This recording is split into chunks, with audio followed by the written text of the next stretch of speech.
Не, ще падна. Няма да паднеш. Обратно се обръщаш. Спокойно. Обръщай се обратно. Обръщай се обратно с лице. Чакай, тук, внимавай с главата. Изчакай малко.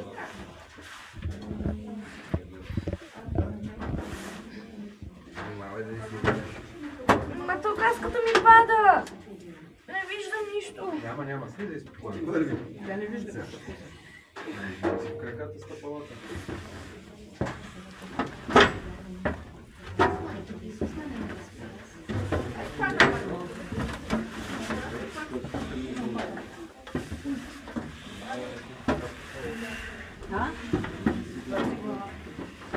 Свали каската, сложи качулката и сложи каската отгоре, за да ти държи главата каската.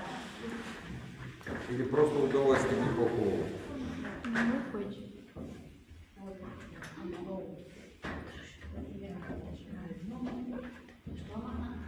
Да се сложи качулка. Сложи си качулката.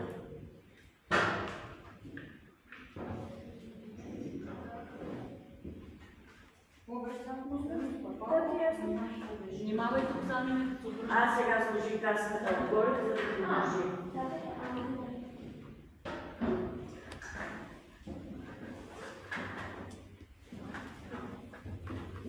Затегни отзаде копчето на по главата и си готово.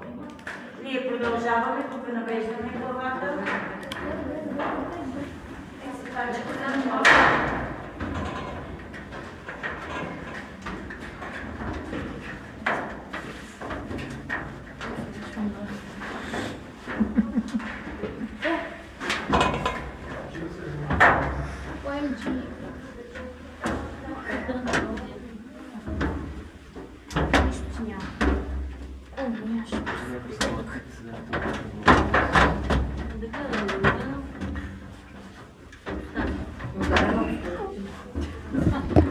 Тате, снимаш ли?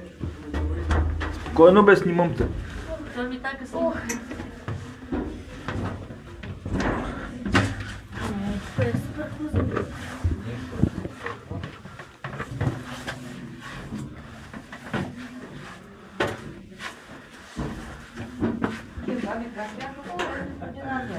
Миме, нали викаш? Как ще мина?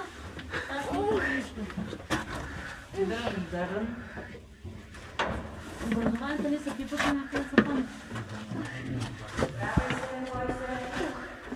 После тук как ще се качим? По същия начин. Тате, снимай. Спокойно бе, снимам те бе. Няма да те изпусна.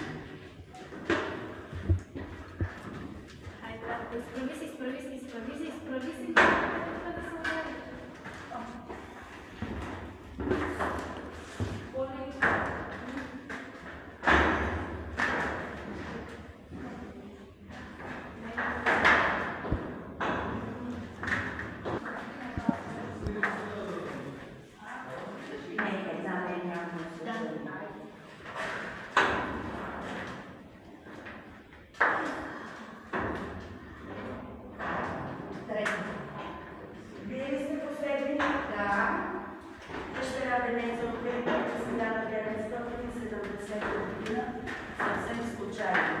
Никой не е значил до 25 метра, както сме под земята, навътре се крие такава прекрасна дъщеря. Като сме идвали долу, сме видяли отвън, че е имало действаща кариера за валове. При един голям зрив се отваря дупка в земята, право надолу. Дупката се намира точно на първостъпало, където сме тръгнали. След това идват алпинисти, проверяват я и моментално се бетонира, за да не влиза никой тук и да руши. Доста дълги години, почти 30, след това по проект между българо-румънска фирма започва и ремонта на пещерата. Пещерата е дълга 200 метра, влажността е 100% и 10 градуса студено целогодишно. Пещерата на 10 милиона години. Всичко тук расте с 1 сантим на 100 години. Официално открита за посетители на 25 май 2015 година. Венеца се казва така, защото самия Балкан над нас се казва Венеца, така си остава и името на пещерата. Сталактитът расте отгоре надолу, сталактитът отдолу нагоре. Когато се съединят, става сталактон. Тук при нас, този зад вас, е втори по големина на Балканите, т.е. от долга 25 метра. Също така в нашата пещера има доста жълтоникс. 4 стъпалца там, дето ги минахте патишкото, е това.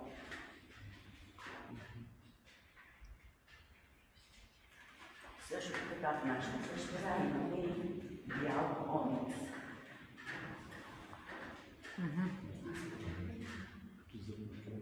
Ще ви го покажа в друга зала.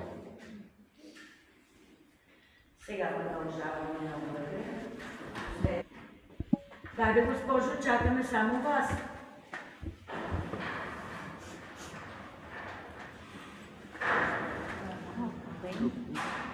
Горе като две очи има. Да, това е пазителя. И долу уста и нос. От дясната ви страна имаме изображение на две точки с малки дендрити.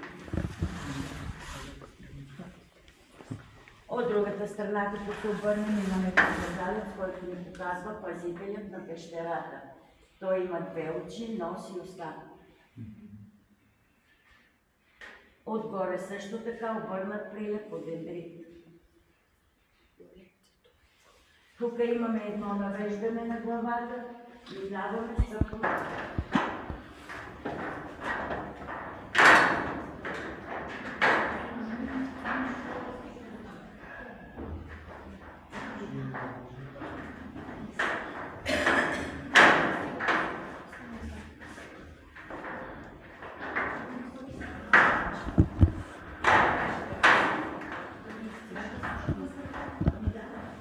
Тук горе високо е Дева Мария.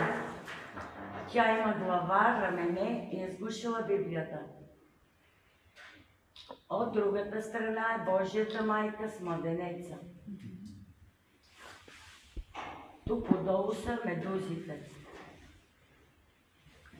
От другата страна горе високо е Буда, едно чуче, едно гърне. Надолу е водопад от пясъчни кристали. Да.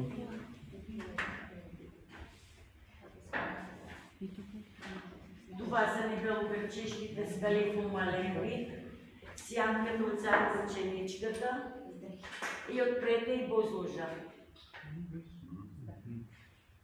Както казахме, при нас всичко е почти в офис. Където да сложим фенера, се свети. Това пред нас е кактуса, той също е от дендрит, рошовите са хелактити. Те се получават като капне капчица вода, се разпръскват и растат настрани.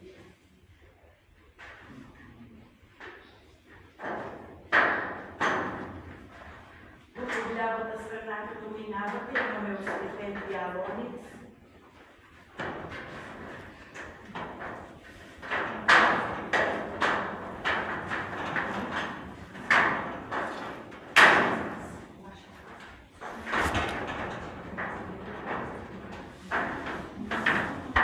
На пеликана.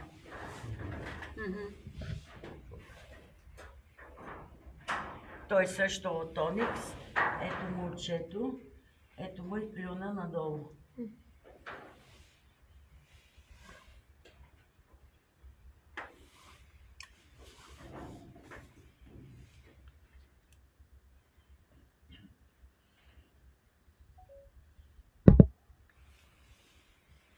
Сега се качваме нагоре. От другата страна имаме изображение на стар манастир от бял и жълт оникс. Тук също има кристали.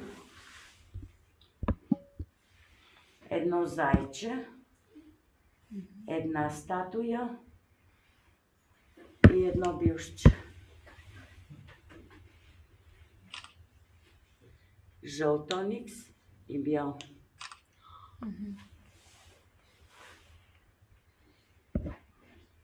Ако се получават, ще са различни.